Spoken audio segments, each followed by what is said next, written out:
This is Real Estate Rookie episode number 107. 2010 to 2016, 17, you needed a substantial amount of a substantial down payment to even get into a home. Usually it was at least 20%. And so especially when it's an investment property, sometimes 20 to 40%. So this was our way to get into properties and to utilize and leverage the cash flows from short-term rentals without actually having to purchase them.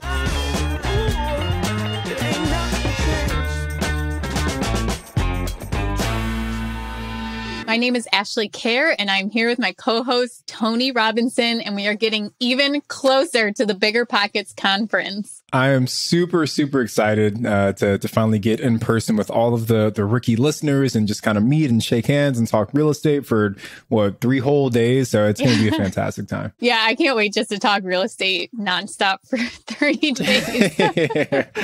Yeah, so it'll be a good time. And you guys send Tony and I a message or reach out to us if you guys are going to be joining us at the Bigger Pockets conference. We can't wait to see you guys. There's so many cool things planned in the evenings and tons of great sessions throughout the day. So we really look forward to having you guys there. But today we are talking Tony's Jam here. We are talking short-term rentals with Kai.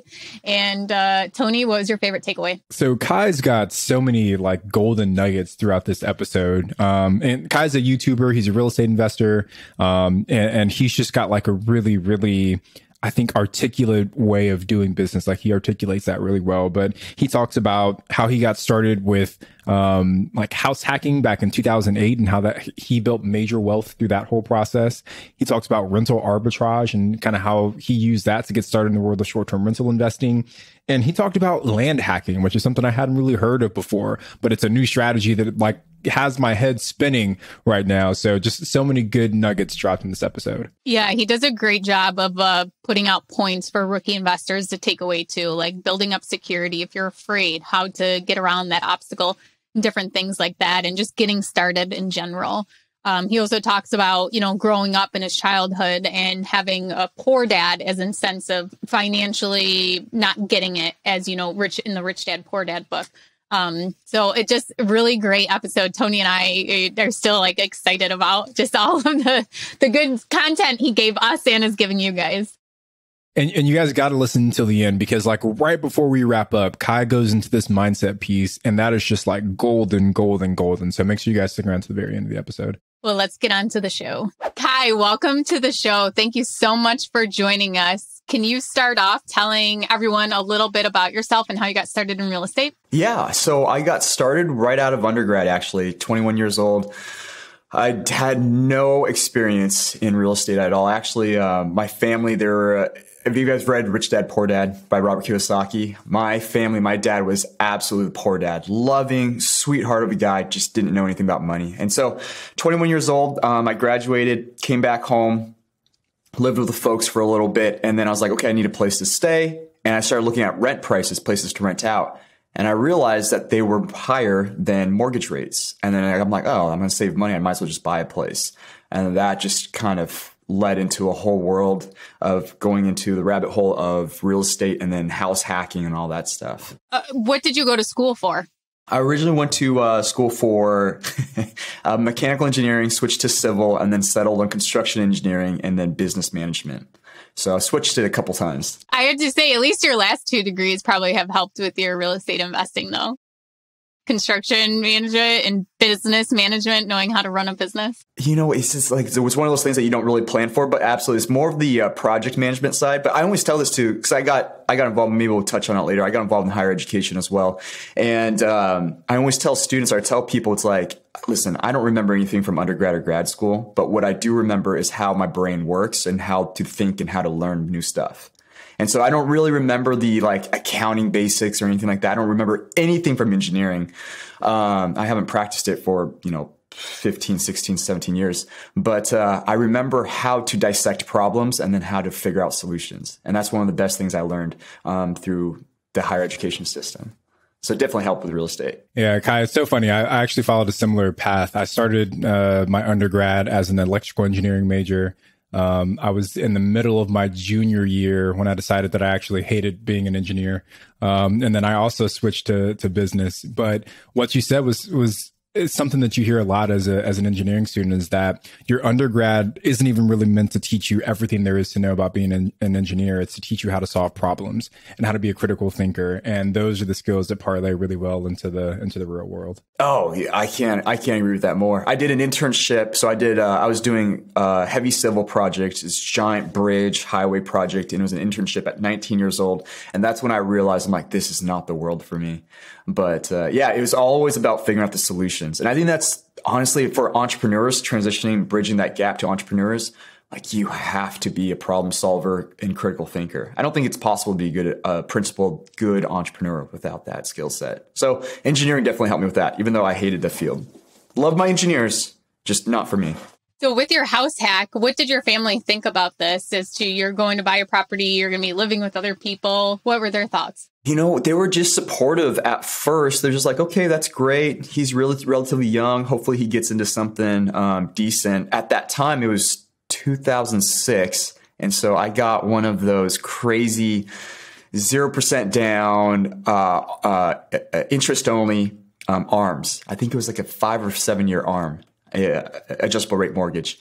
And so I got that, and my folks didn't know anything about that stuff. So they just let me sign, and then I got into this home with 0 down, interest only. And it actually became one of the best things ever because my mortgage rate was so low that I was really able to hack it and actually create an income, or basically make a couple extra $100 a month once I started hacking it. But yeah, they were super supportive, and they started realizing that I first rented out a room to my brother. And then my girlfriend moved in, and then I rented out to friends and that type of stuff. And then even had some folks staying on the couch every once in a while. You know, you're 21, 22 years old. It's like you don't need a lot of space. And I had a nice new house. So super supportive though. What would be your advice to a rookie investor that is 21 or really young and they want to get into house hacking? What were some of the things that you took away from your first house hack and advice you can give them to find their own? I would say definitely find house hacking it's always nicer when you know the people that you're going to be house hacking with. And so having some sort of strategy set up, whether it's going to be,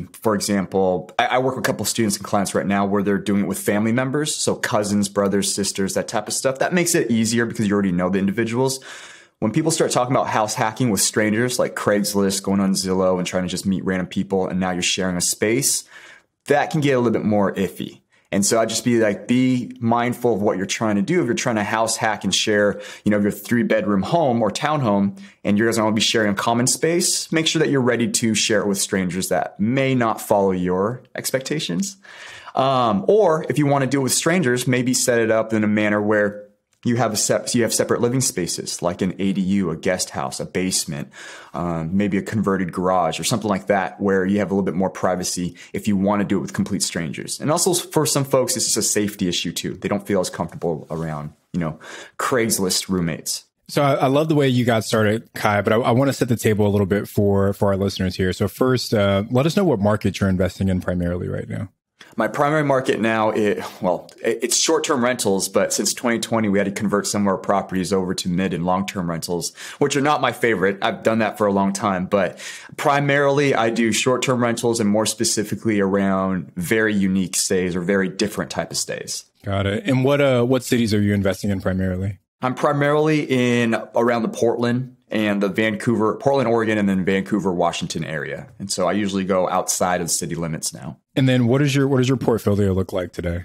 The portfolio looks like we have about, I was just counting it up. We have 8 properties and we have about 12 doors. And then we're about to close on 2 more properties here that are land deals. Actually, sorry, 1 land deal, and then it's lease and hack, which we'll talk about more. And then 1 more that we're looking at that's going to be acreage and kind of like fixer-upper. All right. So there you just went through a lot right there, right? I'm sure people's heads might be spinning a little bit. So I want to, I guess, just kind of take us through the flow of Kai's journey, and then we can kind of nail down on some of these more kind of unique deals that you're doing. Land hacking, like what the heck does that even mean?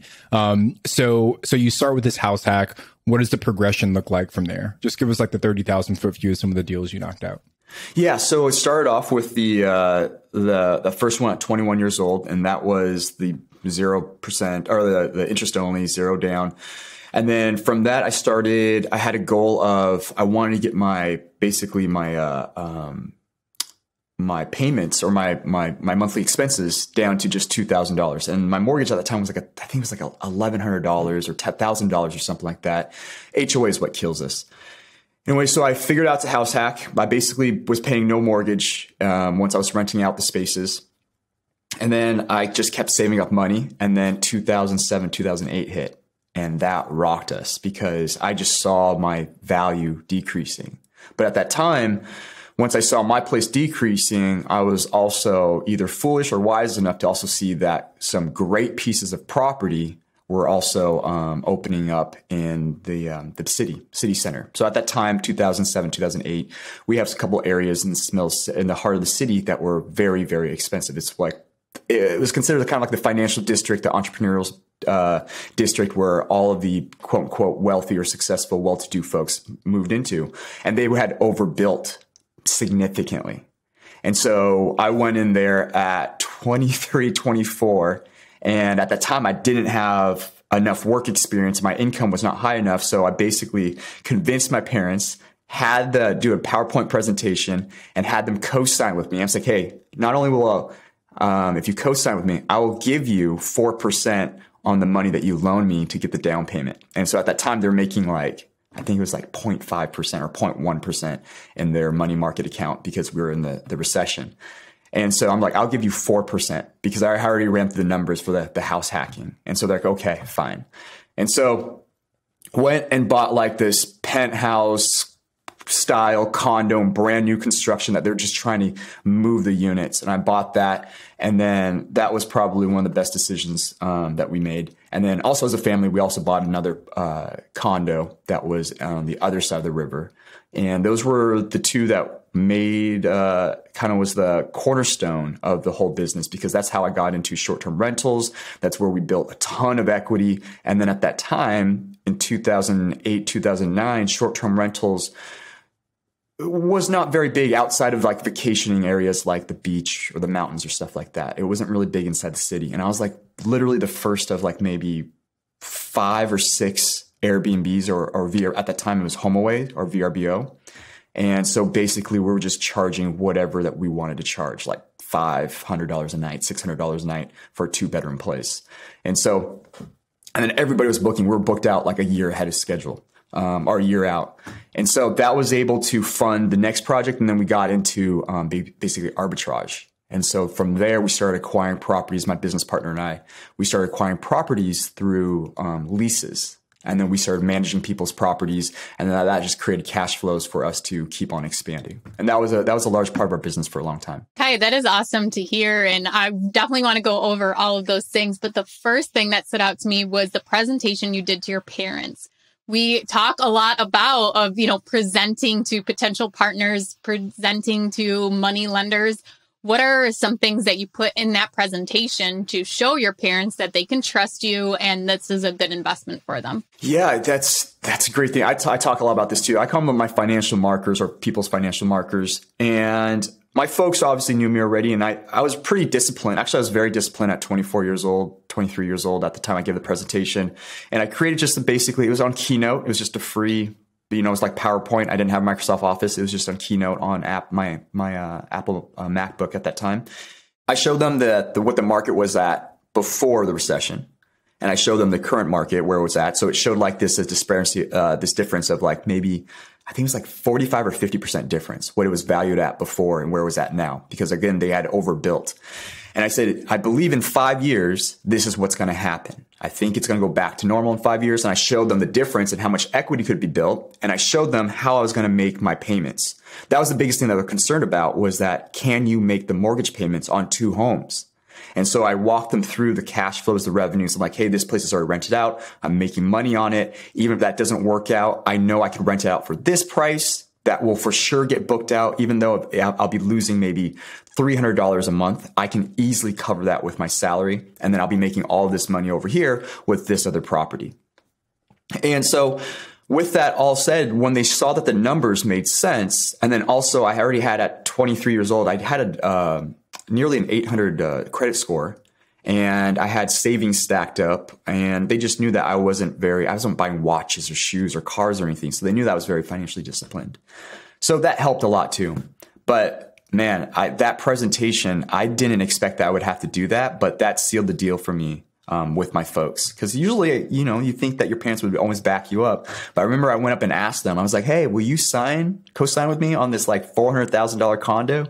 And they're like, no, are you crazy? Yeah. I think that what you just said can relate to your spouse or your significant other too, that if you're trying to get them on board with getting started in real estate investing, everything you just said, you could put together a presentation, because actually looking at the numbers and visualizing it and seeing the breakdown can make such an impact on somebody than just hearing you talk and spin off numbers and all just rattling around in their brain. A lot of people are more visual learners, and that's such a great idea to do that presentation. 100%. And I see a lot of folks doing it now too, is like they're usually one person's on board, right? One person's the entrepreneur, is like high up in the clouds, like, dude, we can do this, we can do this, we can do this. And then you have the other partner who's just like, okay, let's slow your roll a little bit. We've got kids, we've got a mortgage, we've got this and that. How are we going to do all this? And so absolutely. So when they actually go through, and I'm talking about my students here, when they actually go and they put together the market analysis, they run the numbers, they do the unit economics, and then they can show it to their partner, it does relieve. Now, they don't always get their way, but it does, like, they make it a more of a manageable and a better conversation than just having these ideas thrown back and forth. So, Kai, sounds like you had some early success with house hacking, and then that kind of, led you into the world of short-term rentals. And now, if I'm not mistaken, you've kind of really, like you said, focused on creating these really unique stays in the short-term rental space. So, before we get to that, I want to talk a little bit about rental arbitrage. And what exactly does that mean in the world of short-term rentals? Because you mentioned it, but there's probably some listeners that aren't familiar with what that term is and what it means. Sure.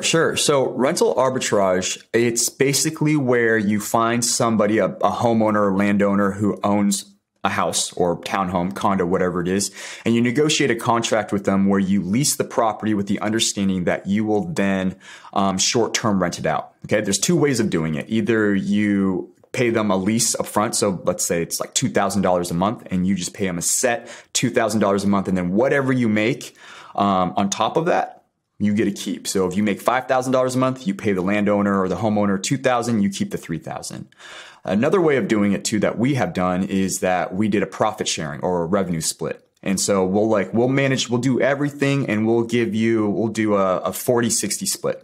Homeowner keeps 40, we keep 60, and we do all the work, we manage everything. And so those were basically the two contracts, and it was all negotiable on how we set it up, whether it was based on we brought in our own furniture, the homeowner provided their own furniture, we provided the cleaning service, or they had a cleaner they wanted to use. Whatever that was, we always negotiated or baked it into the contract. But at the end of the day, it was our way of acquiring several properties or multiple properties in areas that we wanted to focus in without actually having to come. Because remember, at that time, or even throughout the 2010 to 2016, 17, you needed a substantial down payment to even get into a home. Usually it was at least 20%. And so especially when it's an investment property, sometimes 20 to 40%. So this was our way to get into properties and to utilize and leverage the cash flows from short-term rentals without actually having to purchase them. I love that approach, right? And you see a lot of folks who are going the rental arbitrage route. Short-term rentals are my kind of focus right now as well, but we've never dabbled in the world of arbitrage. But the more people that I talk to that are doing it, the more, I guess, intrigued I am by the process, right? Because like you said, like we leverage a lot of vacation home mortgages to buy our short-term rentals. But even at that, it's still 10% down, right? So on a $500,000 house, that's $50,000, and you got your furniture costs, your closing costs. So it can get expensive. And if you're able to just sign a lease on a property, and how many of those can you set up with $50,000? So the money definitely goes a lot further. So Kai, are you still doing arbitrage today?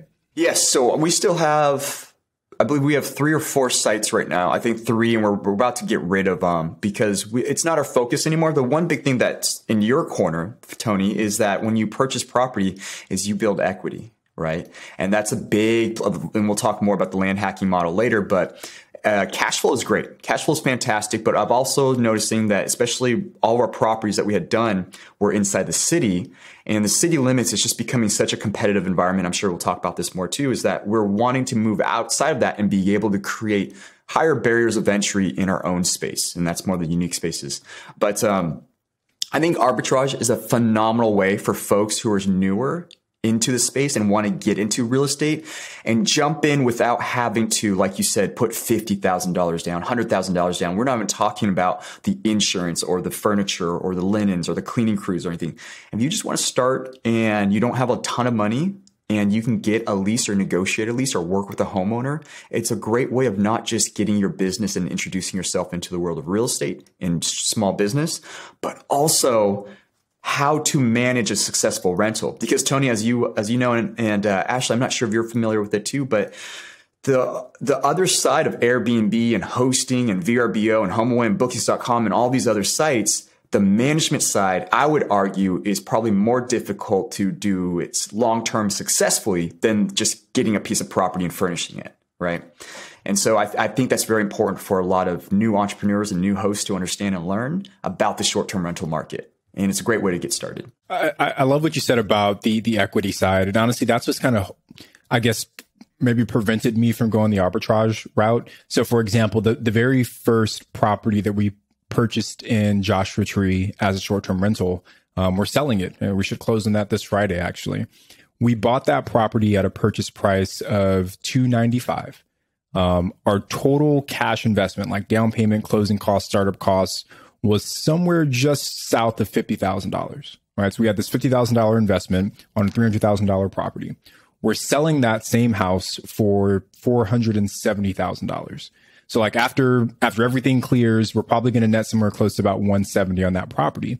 $170 is a down payment on almost a $900,000 house, right? At 20% down. So we were able to take this little, $295,000 property in Joshua Tree and now parlay that into most likely a, 5-bedroom cabin with a pool in the Smoky Mountains that's going to do, 3, maybe 4 times as much revenue. And we didn't even own that property for an entire year, right? We bought that last September. We're selling it now in July. Right. So that's kind of the benefits that come. Now, obviously, the market's been crazy. So that wasn't all me being a genius or anything. Right. I'm a little lucky there, too. But that's some of the benefits that come along with actually owning the property. Absolutely. Absolutely. I just out of curiosity, are the new owners using it as a short-term rental or are they buying it as a home? I would assume they're using it as a short-term rental. What we're doing, and this is kind of going to be possibly our model moving forward in Joshua Tree, is we're selling this completely turnkey. So it was fully furnished. We did a lot of updates, both inside and outside. We're even giving them the listing photos. We said, hey, you guys can have the professional photos that we took. So literally on day one, they could start accepting guests at their property if they wanted to. So I'm almost certain that's what they'll be doing with it. What, are they still going to cash flow nicely, even at their new purchase price? Based on your, assuming they get like a 10% down loan, even at 20%, right? Like that property's still going to cash flow pretty nicely. That's awesome. That's really cool. What you just hit on is, this is what I tell a lot of folks in the beginning who are first starting off, especially. So I don't know your background. My family were refugees. We grew up very, very poor. And like I said, poor dad in terms of understanding of finances and strategies and money. But this is the fastest way, what you just explained, and this is how I got it too, is equity and real estate is the fastest way to build real wealth, generational wealth. And like by the time that my kids or my grandkids get up and, hopefully we teach them well, is that they'll have tens of millions of dollars just based off the equity off our properties alone, right? And that's not the cash flows, that's nothing else. It's just over decades, you just accrue that set 3 to 6%, assuming that nothing happens to the United States or the crazy, the world. It's just going to keep on growing over time. And you're going to have big bubbles like right now where you can take advantage of, whether it's 2021 or back in 2015, 2016, you have this huge amount of equity that you can take advantage of and then leverage it into something else that's even bigger. So that's awesome. And you did it in 12 months. That's insane. Kai, before we go on to what you're doing now to actually build that wealth for your family, back to the arbitrage real quick. I do have one property that I do Airbnb arbitrage for, short-term rental. But it's with somebody that I know very well. It's in an apartment complex. He's the owner of it. I used to manage it. So it's very loosey-goosey relationship there. But for a rookie investor, how are they approaching homeowners with this concept and putting this deal together? What's the first step if somebody wants to start doing this? I'd reach out. Honestly, you got to reach out to your network. That's how I did it. And there's a lot of people that do it in different ways. And I've found great success through just networking. And I tell this, it's weird. It's hard for folks to grasp this because it's not like it's just a button that you push and you automatically get deals. But being kind and then having proven results will net you way more deals than anything else that I've found, right? So once our contacts have always been a friend of a friend or a friend of a real estate agent or somebody else. And it's like, hey, connect with these guys. They know what they're doing. They're doing mine and they can really help you out. And then we got to a point where we were getting deals that we're just turning down because we're like, nah, that's not really an area. No, we don't really want it. We don't have our system set up, an hour away from the city. We can't do that.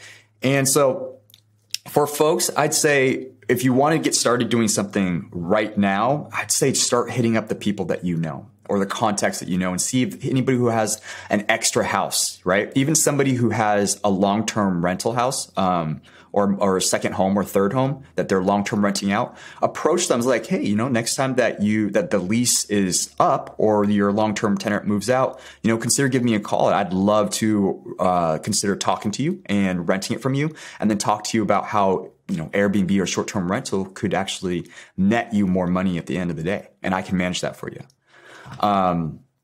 But I didn't take that approach where we cold called people or we went into apartment buildings and rented out like 5 or 6 units or anything like that. That wasn't our forte. Ours was a lot more, small business, mom and pop style and built it around relationships, if that makes sense. Yeah. And I think that you just said one of the biggest pieces of advice we like to give is tell anyone and everybody what you're doing or what you're trying to do so that you attract those people that come to you and say, hey, I have this property that maybe, we could work together on it or something like that. Absolutely. That's awesome. Yeah. So what are you doing now? How have you pivoted your business from doing arbitrage into, I think you mentioned land contracts? Yeah. So land hacking. So this is actually a term that I've been doing it since 2014, 2015 is when I first started getting into it because I started doing, property hacks. We started looking at properties like we were just talking before. I think we call it house hacking. You rent out bedrooms, you rent out a space. And then I call it property hacking is when you kind of graduate and you start converting a garage into a legal living space or a basement and you separate, you put in walls. And so you have 2 or 3 living areas on one property that are private spaces. Okay. And then land hacking is you're taking it to a whole nother level where it's no longer about just creating spaces for people to live or stay or visit. It's now creating multiple income streams off of one property. And so a lot of people usually or typically think of one door, one property, or whether it's a single family home, maybe even a duplex or even multifamily homes on one property. And what I like to start thinking about what we're doing now is we're looking at properties as not 1 door, 2 doors per property. We're looking at as 6, 7, 8, 9, 10 income streams per property. And so how we get there, could be rentals, like a standard home like this with an ADU or a guest house, or it could be a dome tent. It could be a safari tent. It could also be farming bamboo or leasing out a part of the land for an organic farmer, or even have a Christmas tree farm or another piece of the acreage. And so all of these ways of funneling different types of revenues into your business bank account off of one property allows you to maximize the leverage that you've created on that one property already. Because I always say to folks, listen, real estate is something, there's a lot of things that you don't need. You probably don't need to really pay attention to physics, algebra, geometry, even though it's really good that it teaches you how to think, you don't really use it on a day-to-day basis. Every single person in a civilized world needs to understand real estate. Because you need shelter over your head. You need to provide a safe place for your family, for your kids. And so you have to understand it, or you're going to be at the mercy of the market and landlords and, the banks for the rest of your life. So if you have to understand something, why don't you make a business and make money off of it? So if you're going to leverage, like what Tony brought up earlier, $50,000, and you have to go and put a down payment on a home for your family to live in, why not consider leveraging that same $50,000 for a down payment into a property that generates you 2 or 3 income streams, maybe even 5 or 6 income streams? Now you have a lot more flexibility financially, and you can create a business for yourself that's a lot more freeing than, for me, a 7 to 7 job. Does that make sense? Now I'm thinking about like all the ways I can divvy up my land in Joshua Tree to like start adding. Like, can people farm in Joshua Tree? I don't know, but we'll find a way. We'll make it happen. Yeah. So Kai, you also talked about unique stays, and this is becoming super, super important in the world of short-term rentals. Like, so for those of you, the rookies that are listening that aren't super familiar with the Airbnb platform, they rolled out a big update this summer. And one of the things that they allow you to do on the Airbnb site now is search based on the entire world, pretty much, right? Before you had to enter a location to say, this is the city, this is the area that I want to go. Now you can just hit a button that says, I'm flexible. And what they'll do is just show you all the really cool, unique stays around the globe. So Airbnb is really pushing to elevate the visibility of these unique stays within the platform, because they know obviously that A, that's what draws a lot of people into the platform. B, that's how they can continue to separate themselves from a traditional like Marriott, Hilton type stay. So Kai, what are some of the maybe more unique stays that you developed? And I guess kind of where do you see that unique stay going within your own portfolio? Yeah, absolutely. So my forte were container homes, or are container homes. And so this place that we're sitting in right now is essentially a container home. And then if you watch the channel, or just on the other side of these walls right here, I've got 4 containers that are under construction right now. That's been kind of tough in this weird market of construction and materials. But we should have set it up so we could get a home tour. I know. I wish I could just grab the camera and walk you around. So this place right now was designed to be 10 containers. And then that one's going to be 4 containers. And then just down the hill, I know I'm pointing at nothing here, but just down the hill is a platform where we'll be putting a dome tent.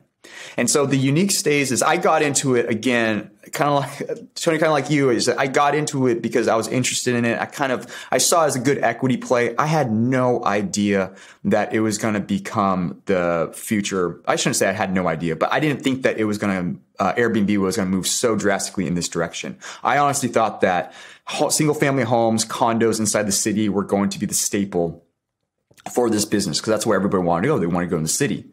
And then I got all this acreage outside of the city, about 35 minutes outside the city. And then I set this up, and I already knew the numbers in this area. You know, it was occupancy rates of like maybe 40%, 30%, with average nightly rates around like $60, $70 a night. And I put this up, and then all of a sudden we're hitting 100% occupancy rates at like $150 a night, right? 100% occupancy rate at $175 a night.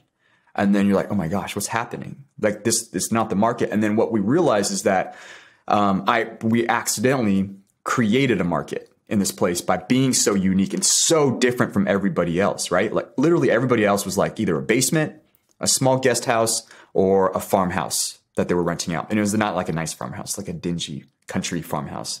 And then all of a sudden you have this brand new modern container home that overlooks a lake and valley views and a sunset. And then people are wanting to experience that, right? And so the unique stays are not so much just about the uniqueness of the structure itself, but it's more about the overall experience that you can give people. And people are willing to pay for that. And so what we realized is then my business mindset started going, and who's our customer? What do our numbers look like? What's the unit economics?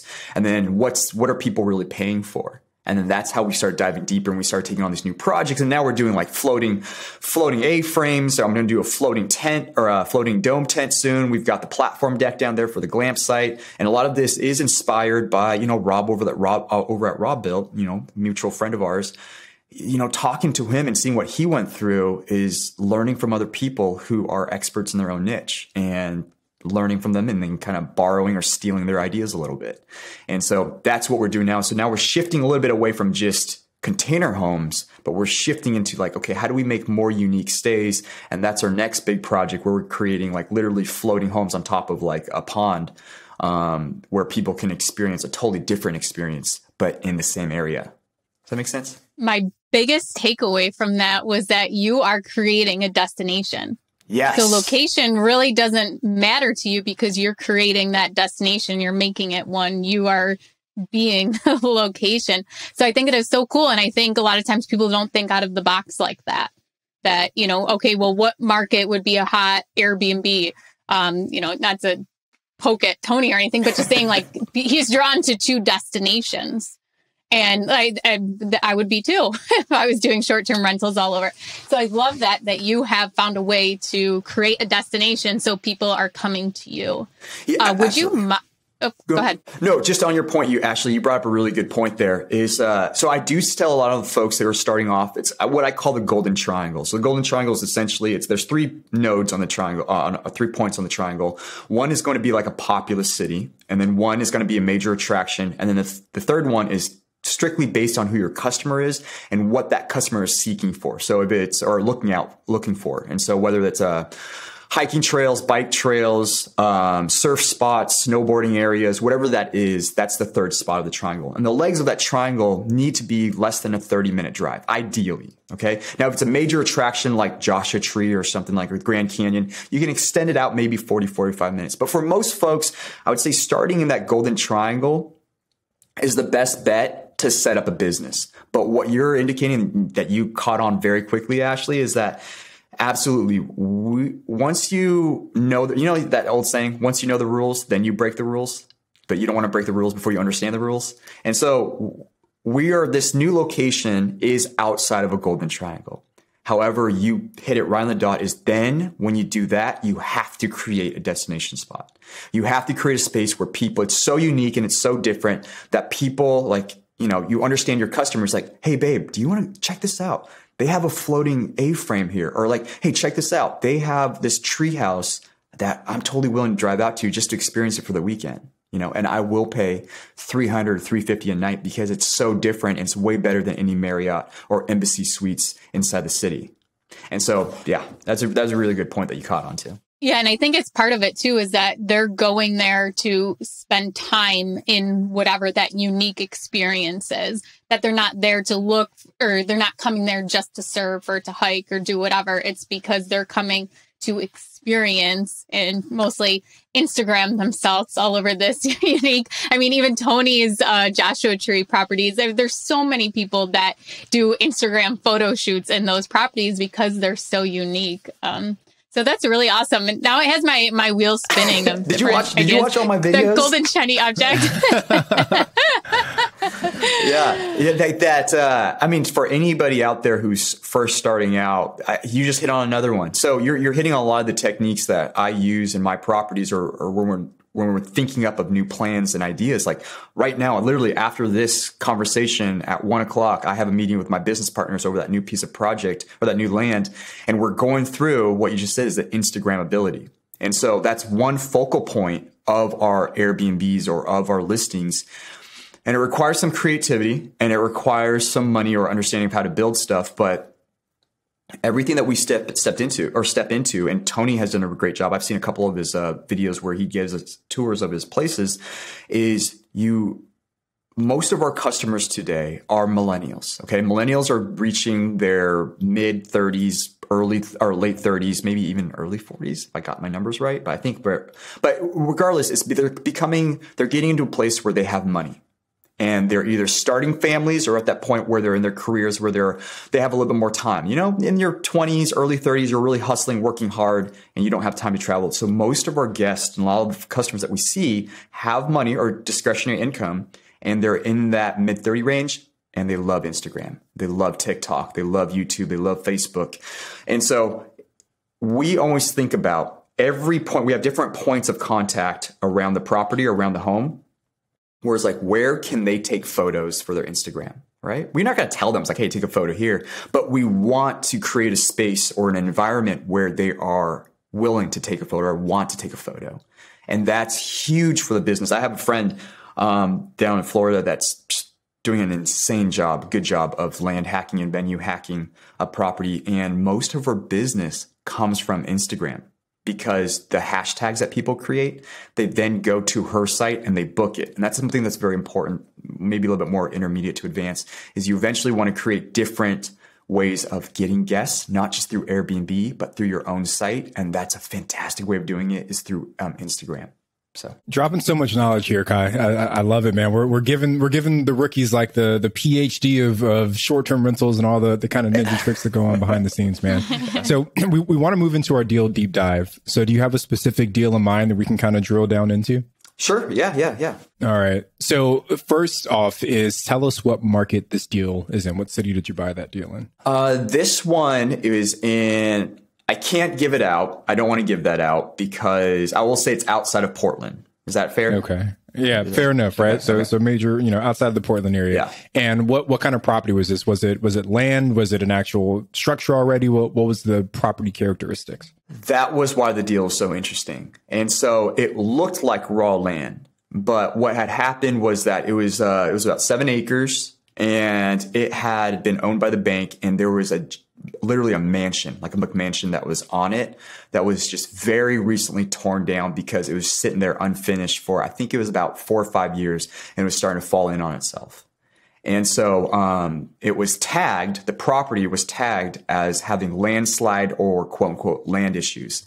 And so nobody had touched it in this very hot market for, I think it was literally for like 4 years being on the market. Wow. Okay. So, and sorry, you said that was how many acres? It was 7 acres. 7 acres. Wow. 4 years in the market. That is insane. 4 years on the market. Actually, I think it was actually longer, Tony. Now that I think about it, it was probably 6 or 7 years. But you got to remember, it had literally this like almost 11,000 square foot mansion on it that was 60% done and collapsing in on itself. And it had land issues. And so then what happened is when it didn't sell, or it was just sitting there for 3 years, the bank took it back. Remember that happened right around the recession. And then they were forced to demo that home. And then still it had tagged land issues, and they didn't do a very good job of cleaning up the site. And so a lot of people didn't want to buy it because of that. Got it. So what did you end up purchasing this property for? So it was originally, the land itself was originally listed at $335, and I eventually got it for $90,000. $90,000? Wow. Yeah, it was a lot of negotiating. All right. So okay. All right. We'll circle back to how the heck you did that, but let's keep running through the deal, right? So once you closed on this property, what did you do with the land? I started building on it. I obviously I cleared it, and this was kind of like my. I guess if that downtown place was my cornerstone, I guess the next corner was this property. And so I'm speaking to you from this property right now. And so I personally built this, the home on it, and I cleared it, excavated it, and then built the house that you guys see. And then also everything on the channel, the shipping container, the lamp site, that's all on this property too. And so, that was a lot of work. But before that though, before we developed all that, we had to address the land issue because the county already knew about it. And I definitely didn't want to build another home that was going to have sinking issue or landslide issues. And so there's a little bit of a gamble there that I had to take to close on it, just to back up a little bit. If you don't mind, is that okay, Tony? If I back up a little bit? Yeah. No, absolutely. Okay. Yeah. Okay. So it's, so essentially when I was negotiating buying the land, the reason why people didn't want to buy it was because of the land issue, and the previous house began to sink. And so again, market analysis is one thing that I always tell people. And market analysis isn't always sitting from a computer and clicking on different links and different numbers. And, I'm trying to gather data. A lot of it is getting on the ground and then reaching out to people. And that's what I did. So I first started reaching out to the county, and then I even reached out to the neighbors. And I was asking the neighbors what was going on. And you'll be super surprised at how much information neighbors know, especially out in the country and rural land. They know virtually everything. And so I was lucky enough that my neighbor that I'm still very, very good friends with, he was actually a builder. And he said, oh yeah, they're having land issues because they didn't bring in the fill correctly. They didn't bring in structural fill. They just put in fill dirt, and they just built on top of it. And anybody who's new, you need very solid ground to build any type of structure, especially an 11,000 square foot mansion. And they didn't do this. So the home started to sink. Now, coincidentally, we're also on a landslide area because it's overlooking like this valley. It has beautiful views and everything. And those two combined created a story in people's head is because of the landslide issues, the house sunk. But in reality, based off what I talked to the county, and I dug into geotech reports from the past, and then talking to the neighbor, I started to formulate a photo or a picture in my head. I was like, I don't think it was so much about the landslide issue. I think it's more of the how the house was constructed. And then that's when I hired a geotech engineer And this is the part where you have to take that leap of faith, where I created the scenario in my head that I thought was more realistic than what people were painting out to be. And I had to pay that geotech, I think it was $2,500. I think it was $2,500 at the time, to come out to the site and say that the ground was okay to build on. And if I didn't, I was out that $2,500. If he said, nope, it's landslide issues, then I was out that money. But I took that gamble, and he came back. He's like, yeah, this is perfect. You just need to dig past this fill dirt and you can build on that ground. You'd be 100% fine. And that's when I made my offer, but the bank didn't know that. And I made that offer, and they gladly took it because they thought it was a landslide risk. Does that make sense? Phenomenal. That was a lot of stuff.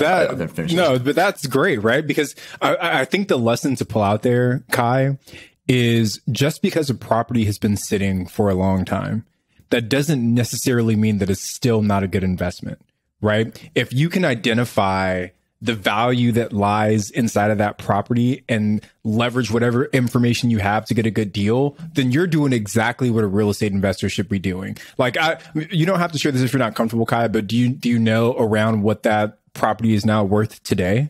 With all the structures, it's worth around 1.2 to 1.3. Look at that. For $90,000, obviously there's... Yeah.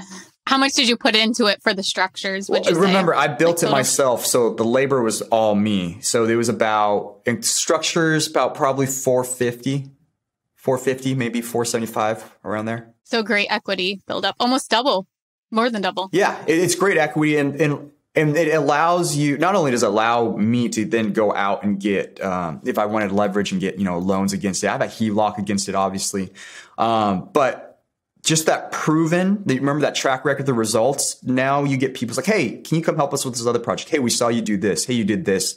And then you're able to open yourself up to a lot more other deals because of the results that you have in the past. And that's one of them. Well, thank you so much for sharing that with us. The last thing I wanted to know was just the financing piece on the container homes. Are you able to get financing on those, or is it just kind of because it's on your primary residence that you've been able to finance the property? Yeah, that's a great question. That's a great question that I get all the time. And so I actually had a couple of different ways that I could have done it. So I'm paying for it cash, but I do have a HELOC that's always my backup. And then also, if I wanted to, I could have gotten a mortgage on it because they are permitted and engineered. And so a lot of times, this is why I talk to folks about land hacking, is that you want permitted structures. You don't have to stick to permitted structures because eventually, trailers, glamp sites, that type of stuff, is because it creates so much equity and you can get loans on them. And so just because shipping containers are unique and different, it doesn't mean that it's not financeable. And so a lot of times banks just want to make sure that the money is safe, that whatever the money they're giving you, that they can recoup it. And typically you go through permitting engineers, architects, and you can show them that it's going to be at value, if not higher. They'll be more than happy to lend it to you, especially if you have a good credit score, assets, collateral, and all that stuff, and a good relationship with that bank. And so in my situation, I did have 3 different scenarios, whether I could do cash, HELOC, or a loan. And I decided to go at it with cash for this project. It is probably a lot easier to repossess a storage container than it is to foreclose on a house too. So. you just pick it up and get a big tow truck. Take it off the property. All right. Well, Kai, thanks for giving us that rookie deal, man. I love kind of going behind the scenes on how you put things together, and I'm sure there are a lot of rookies now who are going to be looking up how to start land hacking. So thank you for giving them that new phrase, that new idea, because I'm sure you just inspired a lot of people, man. What I want to hit on next, Kai, is I want to take us to our mindset segment. This is where we kind of get into the psyche of the guest on the show and see what nuggets we can pull out for our rookies. So if you think back to when you first started, what were some of the misconceptions or assumptions you made that turned out to not be true about becoming a real estate investor? Right. Because and to add some more context there, I think a lot of times rookie investors, they build up so much fear around getting started, fear that this might go wrong, fear that this might go wrong, fear that this won't work out. But when they get started, they realize that some of those fears weren't true. So what was that story for you? What did that look like? Oh, man, that's a good one. I think a big fear that I had, and just it comes from from my family, is the fear of losing what you already have. Okay. Because you work so hard to get to a certain point. It could be financial, it could be a social status, it could be your job, it could be your position in your career, or whatever that may be, is that if you go all in or you even step a toe or put a foot into this other world, you could potentially lose what you've already built up. And that was a fear that I had that was very real. It's like, so I've already saved up at this point in time. At each stage, I still have it now. It's like, okay, I've already made X amount of dollars. I have this in my bank account. If I do this deal and then I can't sell it or I can't rent it out, now I'm out my money and I'm now stuck in my job for even more, or I have to get a second job. That was my biggest fear. Stepping out of it is not over leveraging yourself is what I found out, because at first I was like, like every entrepreneur has this. You have scope creep, right? Okay, I can start off with this. And you're like, oh, wait, but if I do this, then I can do this, and I can do this, and I can make this. And then scope creep just keeps on growing until you have this massive deal, and you're like, it's way out of my league. And so for folks, I say, start small. And that's what I did, is I started really small. And at that time, I took advantage of the time, right? 0% down, interest only loan. And I got into, it's classified as a condo, but it really was like, it was kind of like a quadplex type of building is what I first purchased, or just one unit of that quadplex. And I got into that instead of the single family home or even the townhome that were significantly more expensive, because I could afford that. And then I proved and I learned the skills that I need to learn in that smaller deal that's not as sexy or attractive, but then I built experience and skill sets that I was able to apply to the next deal, and then the next deal, and the next deal, next deal. And it just slowly grew from there. And so if you're scared and you're frightened by it, I always say to folks is like, use numbers to prove you right or prove you wrong. The challenging part is being unbiased when you're running the numbers. And so when I go into new deals, I try to be as neutral as possible to either prove my initial reaction or my gut instinct correct or incorrect. And everything is based off of numbers now these days. Every once in a while, you can make a gut check, whether you use red or blue for painting or something like that. But when it comes to numbers, I don't mess around with that. I try to make sure that makes sense. And the numbers make sense. And if you have a business partner or somebody that's more, educated in an area than you, then I would run those numbers by a fresh set of eyes and say, hey, what do you think about this? And honestly, today, I have 2 business partners that I do that all the time with. And it either helps me get into a new deal or I get out of a deal. Kai, there's always like one part. Yeah, there's always like one part of the episode where we're like, you got to go back and re-listen to it. And Kai, that was this part for that episode, okay. Man. Like you dropped so many good things about like the technical side of how to get started. But what you just said about pushing past that fear, that's what the rookies needed to hear. That's what they needed to hear to get that first deal done, man. So that was beautiful. Love it. And your worst case scenario was that you went back to your job. Yeah. And that's that's a lot of people's everyday life is going back to a job. And you hear that a lot too, like in the FIRE community, the financial independence. Oh, well, what happens if, the stock market crashes or you lose this, whatever. And it's like, okay, well, then I go back to working a job just like everybody else. Absolutely. And I just one other thing on that too, was that you talked about, how you could afford your house hack on your own. And you didn't go too big or buy something else. And I think that can be a real sense of security for someone who does have a fear of getting started. Will then buy something that you could afford on your own. But if you're house hacking, that's just even bittersweet that you're getting maybe cash flow or you're having it paid for or part of it paid for. But taking that step where you're not going above and beyond and buying this outrageous house because you want a house hack, if you can afford it on your own, then, that's kind of like your security there, that maybe if you don't have roommates for a couple months, you're being able to pay it on your own, worst case scenario, like everybody else who pays their mortgage. Absolutely. Ash, you did another great job of just kind of digging right to the core. And absolutely, that was the first thing. And just by you saying it reminded me, it's another lesson from Rich Dad Poor Dad. I think it was Rich Dad Poor Dad. It might have been Tony. I was a Tony Robinson fan when I was really young too. Actually, when I first saw your name pop up, I was like, Tony Robbins? Like, I get that all the time. Yeah, I was like, dude, that's so cool. I'm meeting Tony Robbins. But People are often disappointed when they see me in person. They're like, "This is not who I thought I was coming to meet today." I met you. I was like, yeah. You should have heard when they told me my co-host was going to be Tony Robbins. Straight to the top.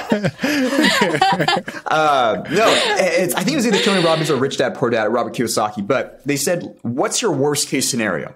Play it out honestly. Is it you sleeping on the streets in the gutter, no food, and your family just like leaves you? And I was like, you. For most Americans, most people, that's not the case. And if you actually think that through, what your worst case at 21 years old, I'm like, oh, my worst case is I'm living my worst case is I sleep at my mom's place or my family's place. That was my worst case scenario. I could lose everything and I just go back to my mom's house and I rebuild and I reconstruct and I get back out there. Okay. But I knew that I wasn't gonna be homeless. I wasn't gonna have to go to the homeless shelter or anything like that. And at that time, it's a lot of money. Don't get me wrong. I think it was like $20,000 or $22,000 in my bank account. If I lost it, okay.